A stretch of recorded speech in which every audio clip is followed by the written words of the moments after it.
Aqui.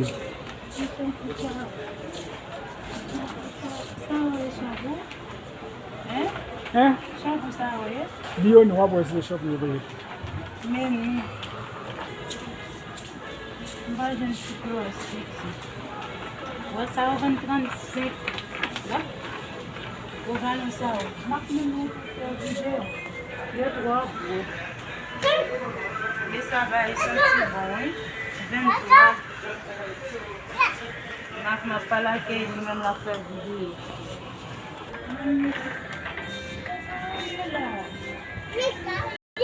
Açaí. Vai sentir bom quando eu achei.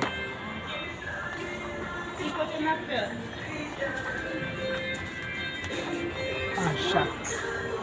Espera, Marcos, espera. Nada. Passe lá, Bruno.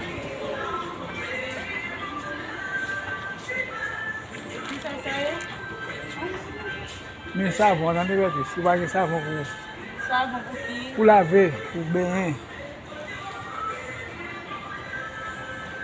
Esse mesmo é uma plaga semental. Uma plaga semental, né?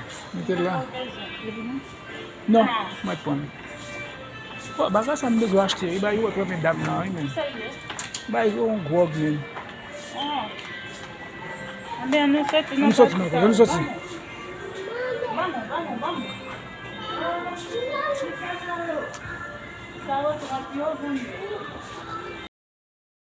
Vamos. Mas lá chegou, mas minha essa pessoa não vai para mais cheia, foi baba.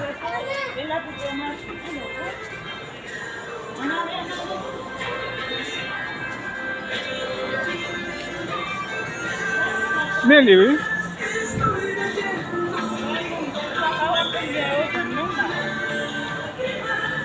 69 ou bien 60 personnes. Bon, regardez plus, là. Regardez plus, là. Côté. Là. ¿Qué comprar? ¿Hugo va a ver la manzana?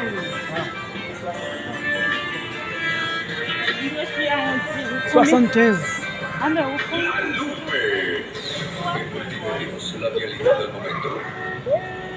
¿Qué tal? Muy buenas tardes, estimado automovilista. Mucha precaución. Hay reportes de congestionamiento. Ya es anales, ¿no? En los puntos de la metropolitana. Mucha precaución al momento de circular y sobre todo no se distraiga al volante. En el sector centro de Monterrey, sobre la calle Carlos Salazar, en su cruce con la calle Doctor Julián Villagrán, después de un choque por alcance.